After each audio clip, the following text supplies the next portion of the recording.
Happy Monday, everybody. My name is Brandon Rosa, and welcome to episode 87 of the Xbox in 10 podcast, your weekly source of Xbox gaming news covered in around 10 minutes. Every Monday, this podcast covers new game releases, the previous week's gaming news, and we all learn an Xbox-related fun fact together. This show is on YouTube and podcast services around the world, so please subscribe on your favorite and leave a review. Xboxin10.com, no numbers, is your quick source for links to all of our podcast destinations and social media profiles, which you can follow at Xboxin10. To start, let's talk game releases. The big games out last week were Unspottable and Hitman 3. The games coming out this week include Cyber Shadow, Dead Cells Fatal Falls, Project Winter, The Sims 4 Paranormal Stuff Pack, The Dark Eye Memoria, The Dark Eye Chains of Satina, Hyposphere Rebirth, Golden Force, Touhou, Sword of the Necromancer, Allegia, the Yakuza Remastered Collection, Yakuza 3 Remastered, Yakuza 4 Remastered, and Yakuza 5 Remastered, Royal Tower Defense, Bonkies, Gods Will Fall, Another Dawn, and Caves and Castles Underworld. There's some new games coming to Xbox Game Pass, and they are as followed. On January 21st, you can play Control on PC, Desperados 3 on Android console and PC, Donut County on Android console and PC, Outer Wilds on Android, Cyber Shadow on Android console and PC on January 26th, The Medium on Xbox Series XS and PC on January 28th, and on January 28th, you can play the Yakuza Remastered Collection, which includes Yakuza 3 Remastered, Yakuza 4 Remastered, and Yakuza 5 Remastered. New games with gold for February have been announced as well, and there's an extra game this month. On Xbox One, you can get your hands on Gears 5, available from February 1st to the 28th, Resident Evil from the 1st to the 28th, and Dandara Trials of Fear Edition from February 16th to March 15th. From the original Xbox, you can play Indiana Jones and the Emperor's Tomb, and from the 360, you can play Lost Planet 2 from February 16th to the 28th. Great collection of games right there. Now on to last week's biggest news stories, and we have 7 to cover this week. Number 1, Microsoft backtracks on Xbox Live Gold price hike.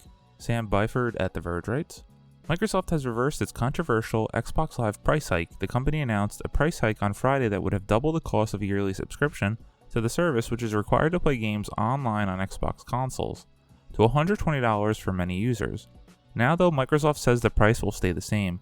Beyond that, Microsoft has decided to bring Xbox Live in line with Sony and Nintendo's online services by dropping the subscription requirement for free-to-play games. Popular free-to-play titles like Fortnite are playable on PlayStation consoles and the Nintendo Switch without an online subscription, but you still need one for Xbox consoles. Microsoft says it's working hard to deliver this change as soon as possible in the coming months. Microsoft's focus in recent years has been on Xbox Game Pass, which had an ultimate tier that includes access to Xbox Live Gold. While Game Pass provides great value for many players, the Gold price increase comes off as an attempt to nudge people into paying for the more expensive service.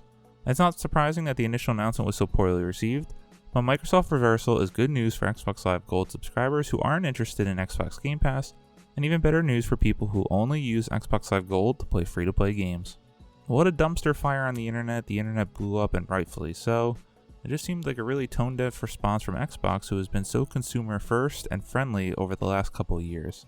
I'm glad they reversed their decision, and now we can all play free-to-play games without the subscription, which is something that needed to be done months ago, and I think we stated as much on the show. Really good to see that Microsoft fesses up. They put out a blog post saying that they messed up today and you were right to let us know. Good to see that they're reacting appropriately and changed it back. Number 2, Resident Evil Village kicking off spring on a gothic note with a May 7 release.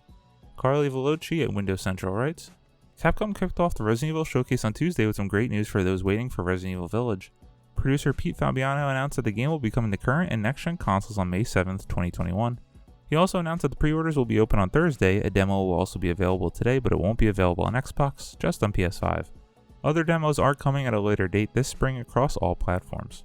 The showcase showed off 2 videos, a new trailer that elicits a lot of questions, and a gameplay preview. In the trailer, which starts off with Resident Evil 7 protagonist Ethan Winters arguing with his partner Mia, we see Ethan entering the mysterious Dimitrescu castle, which is filled with all sorts of weird creatures. The lady is owned by Lady Dimitrescu, aka the now very internet-famous tall vampire lady, who seems to be a part of a group that has kidnapped Ethan's daughter. She also has a number of mysterious daughters who can transform into swarms of insects. There are a number of other creatures too, including zombies and werewolves. There's also a merchant called the Duke, which is bringing back an iconic element of Resident Evil 4. In general, we got a lot of Resident Evil 4 vibes from the footage. After the Resident Evil Village showcase, Capcom spent some time talking about Resident Evil Reverse, which was leaked earlier this week. It's a multiplayer game that sets Resident Evil characters against each other in 4 to 6 player deathmatch. There will also be goodies for Division 2 players incoming in celebration of the franchise's 25th anniversary, including Leon Kennedy's RPD uniform. For someone who Resident Evil is one of their favorite franchises of all time, I loved what I saw at Resident Evil Village. Getting to play the Maiden demo on PS5 was pretty cool, seeing how the world is, and it looks absolutely beautiful on next-gen consoles. Can't wait to get my hands on it this May, but it was disappointing to not get any type of leak or rumor for Resident Evil 4 Remake. Number 3, Cyberpunk 2077 Patch 1.1 launches as first major post-launch update. Michael Kripe at The Escapist writes, CD Projekt Red has just dropped the first major update for Cyberpunk 2077, following its widely criticized launch. As detailed at the official website, Cyberpunk 2077 Patch 1.1 packs in a variety of bug and crash fixes for players on Google Stadia, PC, PlayStation, and Xbox, hopefully aiding those experiencing frequent stability issues. The highlights include crash fixes for loading saves, opening and closing the game, and point of no return. It also provides assorted fixes related to visuals, UI, achievements, and the open world in general, as well as specific issues on each platform. The Cyberpunk 2077 Twitter account also added that this update lays the groundwork for upcoming patches. To see the entire list of changes, head over to the Cyberpunk 2077 website. For those that are actually playing the game right now, I guess this is good news. For me, I'm staying far away until I know this game is in a much more stable place, and hopefully by the time the next gen patch comes. Number 4, Activision merges Blizzard and Vicarious Visions. Adam Bankhurst at IGN writes, Activision Blizzard has confirmed that Vicarious Visions, the developer behind such titles as Tony Hawk's Pro Skater 1 and 2 Remake and the Crash Bandicoot Insane trilogy, is officially being merged into Blizzard Entertainment. As reported by GameIndustry.biz, the Vicarious Vision team of about 200 people will now be employees of Blizzard and are fully dedicated to existing Blizzard games and initiatives. This means Vicarious Visions will no longer be creating games as a lead developer. Vicarious Visions was founded in 1990 and was acquired by Activision in 2005. The studio has worked on everything from Guitar Hero, Spider-Man, Tony Hawk, Crash Bandicoot, Destiny, Skylanders, and much more. Besides the frustration from the Xbox Live Gold price hike, this had to have been the most disappointing news across the industry.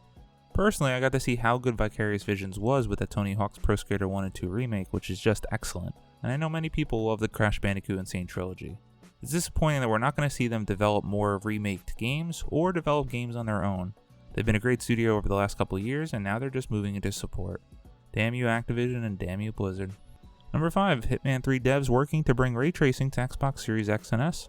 Stephanie Noonley at VG247 writes, IO Interactive is working on bringing ray tracing to Hitman 3 on Xbox Series X and S. According to the developer, the team behind Hitman 3 is currently working on ray tracing technology for the renderer in its Glacier engine. IO said that it sees Hitman as a live game and the January 20th release was just the beginning of a journey.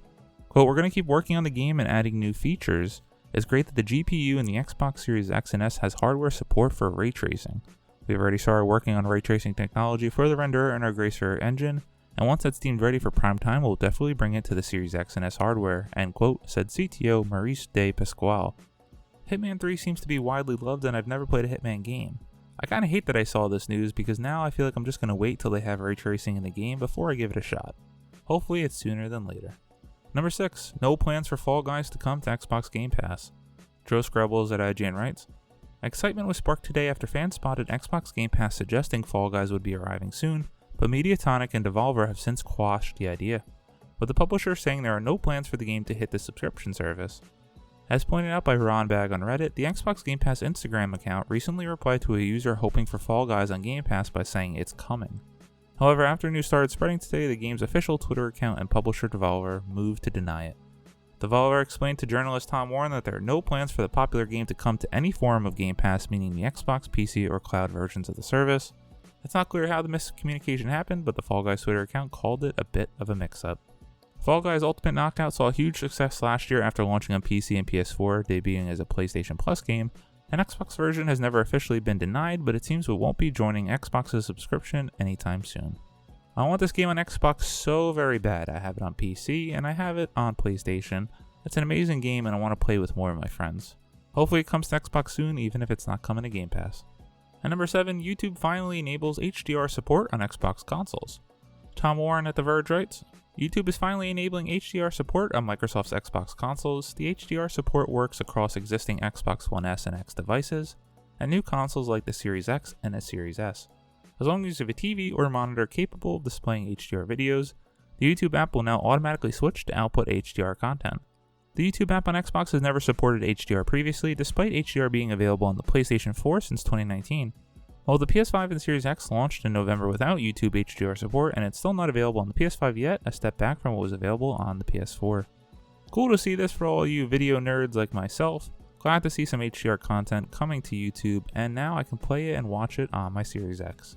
As always, we end our show with a fun fact about Xbox, and given the week's news about Xbox Live, let's go into a little bit of history thanks to Wikipedia.